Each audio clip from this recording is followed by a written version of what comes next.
नमस्कार दोस्तों, मेरा नाम है मनीष कुमार सिंह और आप देख रहे हैं 4 PM महाराष्ट्र। आपका बहुत बहुत स्वागत करता हूं। दोस्तों, महाराष्ट्र में बड़ी खबर आपको देने जा रहा हूं। मुंबई में जगह जगह पोस्टर लग गए हैं राज ठाकरे और उद्धव ठाकरे के, और साथ में लिखा गया है कि प्रांतियों के मंसूबे पूरे होने से पहले अब समय आ गया है कि एकजुट हुआ जाए, और साथ ही साथ 8 करोड़ जनता आपके साथ एकजुट होने के लिए बेसब्र है। जी हाँ दोस्तों, इन पोस्टर्स के बाद अब सियासी घमासान तेज हो गया है, क्योंकि पहले से ही लगातार ये बातें चल रही थी कि राज ठाकरे और उद्धव ठाकरे एक हो सकते हैं, और इन सब खबरों के बीच में कई सारी घटनाएं ऐसी हुई हैं जिसने इस अटकलों को और भी ज्यादा उबाल दे दिया है। अगर आपको बताएं तो जो पोस्टर्स लगे हैं उसमें उद्धव ठाकरे राज ठाकरे की फोटो है, एकजुट होने की बात कही जा रही है, और ऐसे में सामना जो कि शिवसेना का मुखपत्र है उसमें भी लेख आया है। जी हाँ दोस्तों, उसमें भी लेख आया है। इसमें सकारात्मक एक पहल जो है वो दिखाई दे रही है। इसके अलावा अगर हम बात करें तो संजय राउत का हाल ही में एक बयान आया है जिसमें उन्होंने ये कहा है कि अगर आगे बढ़ना है तो पीछे नहीं बल्कि आगे देखना होगा। जी हाँ दोस्तों, और इसीलिए ये बात संजय राउत ने कही है क्योंकि सभी को मालूम है कि उद्धव ठाकरे की शिवसेना और राज ठाकरे की मन से दोनों, जब शिवसेना से राज ठाकरे अलग हुए थे उसके बाद उन्होंने मन से पार्टी बनाई थी, और कुछ कड़वी यादें हैं पास्ट में, लेकिन संजय राउत कह रहे हैं कि हमें पास्ट में नहीं बल्कि फ्यूचर में देखना होगा और आगे बढ़ना होगा। तो एक सकारात्मक जो है पहल दोनों पार्टियों की तरफ से देखी जा रही है, और ये बड़ी खबर दोस्तों मैं आपको दे रहा हूं। एक तरफ तो जहां पोस्टर्स लगे हैं, बैनर लगे हैं, दूसरी तरफ सामना में लेख भी छप गया है। अब इन सब के बीच में आपको एक और खबर दे दूं।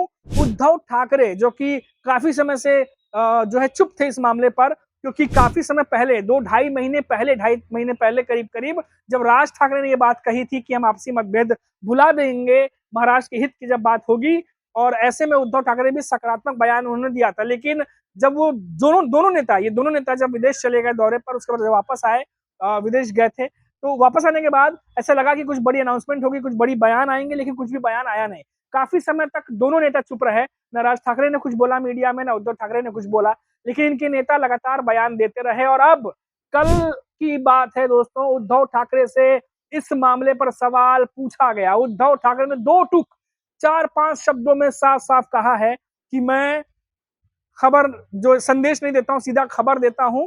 इस तरह से उन्होंने लाइन इस्तेमाल की है, और कुछ जरूर बड़ा होने जा रहा है उनके बयान से, ऐसा लग रहा है। उन्होंने कहा है कि जो महाराष्ट्र की जनता चाहती है वही होगा, और मैं कोई ऐसी गॉसिप वाली बात नहीं बल्कि सीधा संदेश और खबर देता हूं और आपको दी जाएगी। तो उनका ये जो पॉजिटिव बयान था और जो महाराष्ट्र की जनता चाहती है, जो अभी हमने आपको बताया कि अब पोस्टर भी लगने लगे हैं, तो ऐसे में क्या उद्धव ठाकरे बिना नाम लिए एक तरीके से उन्होंने इशारा दे दिया है कि आने वाले समय में जो अटकलें चल रही हैं, जो महाराष्ट्र की जनता के बीच में जो बहस छिड़ी हुई है, क्या ऐसा कुछ होने जा रहा है? क्योंकि सामना में जिस लेख की मैं बात कर रहा हूं उसके अलावा भी खबर आ रही है दोस्तों कि उद्धव ठाकरे अपने नेताओं के साथ में लगातार बैठक कर रहे हैं, और खबर ये भी है कि इस गठबंधन को लेकर के चर्चाएं भी चल रही है, ना सिर्फ उद्धव ठाकरे की पार्टी में बल्कि राज ठाकरे की पार्टी में भी।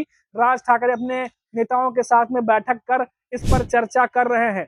तो जब इतनी सारी चीजें चल रही हो दोस्तों, दो पार्टियों के बीच में, दो बड़े नेताओं के बीच में, क्योंकि सभी को पता है कि ठाकरे ब्रदर्स अगर एक आते हैं तो बहुत बड़ा सियासी समीकरण बदलने वाला है महाराष्ट्र में। तो ऐसे में दूसरी पार्टी के नेताओं की नजर इस पर कैसे नहीं होगी, और इसीलिए लगातार जब जब ये खबरें आ रही हैं, बार बार ये कहा जा रहा है कि क्या इनके मिल जाने से बीजेपी को नुकसान होगा।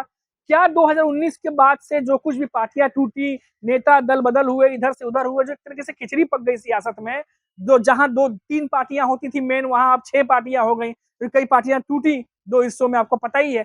उसके बाद जो कुछ भी हुआ है, तो उसके बाद देखा गया कि जो विधानसभा चुनाव हुआ उसमें बार बार उद्धव ठाकरे ने आरोप लगाया कि पार्टियां तोड़ी है बीजेपी ने, शरद पवार के एनसीपी के नेताओं ने आरोप लगाया। तो क्या अगर ऐसा हुआ है तो बीजेपी ने जो कुछ भी अभी तक जो सोचा था, क्या उस पर पानी फिर जाएगा? क्योंकि एक बहुत बड़ा वोटर, महाराष्ट्र का मराठी वोटर ठाकरे ब्रदर्स की तरफ रुख कर सकता है, ऐसी अटकलें लगाई जा रही हैं। और क्योंकि लोकसभा विधानसभा चुनाव हो चुके हैं और अब यहाँ के निकाय चुनाव, जिला पंचायत चुनाव, ये सब चुनाव जो है वो बाकी हैं, और अब अगले 3 महीने में, 3.5 महीने में वो चुनाव होने हैं। तो ऐसे में सबकी नजरें जो हैं वो टिकी हुई हैं खास करके ठाकरे ब्रदर्स पर, कि ये दोनों ठाकरे ब्रदर्स क्या करने जा रहे हैं। जी हाँ, और खास तौर से राज ठाकरे पर, क्योंकि कल ही अमित ठाकरे का बयान आया था, राज ठाकरे के सुपुत्र अमित ठाकरे ने यह बात कही थी कि अगर कठोर कदम जो है उठाए जाते हैं, उद्धव ठाकरे की शिवसेना की तरफ से कोई पहल की जाती है, तो ज़रूर जो है उस पर कुछ अच्छा रिज़ल्ट आ सकता है, कुछ ऐसे पॉज़िटिव बयान उन्होंने दिया था। तो इसीलिए जो नेता हैं, प्रमुख नेता, वो भले कुछ ना कह रहे हों, लेकिन जब वरिष्ठ सीनियर नेता ऐसा कहते हैं और परिवार के लोग, क्योंकि आदित्य ठाकरे ने भी एक सकारात्मक बयान दिया था, तो ऐसे में बातें और भी ज़्यादा कन्फर्म होती चली जाती हैं धीरे-धीरे कि कुछ ना कुछ पॉज़िटिव मीटिंग में बातें हो ज़रूर रही हैं। और मीडिया में बयान देकर के क्या एक और माहौल तैयार किया जा रहा है। अमित ठाकरे ने कहा कि मीडिया में बयान देने से गठबंधन नहीं होते, बिल्कुल सही कहा उन्होंने। लेकिन मीडिया में बयान देने से बहुत सारी चीजें टेस्ट की जाती है कि अगर इस तरह के बयान होते हैं, देते हैं, इस तरह सोचा जाता है, तो किस तरीके का माहौल बनेगा, जनता किस तरह से रिएक्ट करेगी, विपक्षी पार्टियां क्या सोचेंगी, क्या स्ट्रेटेजी होंगी, बहुत सारी चीजें टेस्ट भी की जाती है। तो ऐसे में जब ये तमाम चीजें चल रही हैं, तो ऐसे में एक ही सवाल उठ रहा है कि क्या वाकई में उद्धव ठाकरे ने जो बयान दिया था कि महाराष्ट्र की जनता जो चाहती है वही होगा। मैं संदेश नहीं सीधा खबर देता हूँ और ये तमाम बातें उन्होंने कही थी। तो अब क्या उद्धव ठाकरे ज़रूर कुछ बड़ा करने जा रहे हैं। हमने आपको लगातार बताया कि कैसे दादर में भी 1.5-2 महीने पहले पोस्टर लगे थे राज ठाकरे और उद्धव ठाकरे के साथ में। उसके बाद आपने देखा कि अभी 15-20 दिन पहले उद्धव ठाकरे ने शिवसेना भवन में एक बड़ी बैठक बुलाई थी, जहाँ विधायक, सांसद, साथ ही साथ जो उनके जिला प्रमुख होते हैं, उनको सबको बुला करके उद्धव ठाकरे ने एक बड़ी मीटिंग की थी, बड़ी बैठक की थी। तो इन बैठकों में कहा गया कि बहुत सारी बातों पर चर्चा हुआ, निकाय चुनाव को लेकर चर्चा हुआ। अब ज़ाहिर तौर पर हर पार्टी अपनी-अपनी रणनीति तो बना रही है, लेकिन रणनीति बनाने के साथ-साथ गठबंधन पे भी ध्यान दे रही है। क्योंकि विधानसभा चुनाव के बाद ये देखा गया कि राज ठाकरे ने भी जो तैयारी की थी, उस तैयारी के मुताबिक उनको रिजल्ट नहीं मिला। उद्धव ठाकरे ने भी जो तैयारी की थी, लोकसभा चुनाव में भले भारी पड़े, लेकिन विधानसभा चुनाव आते-आते उनको भी बहुत नुकसान हुआ।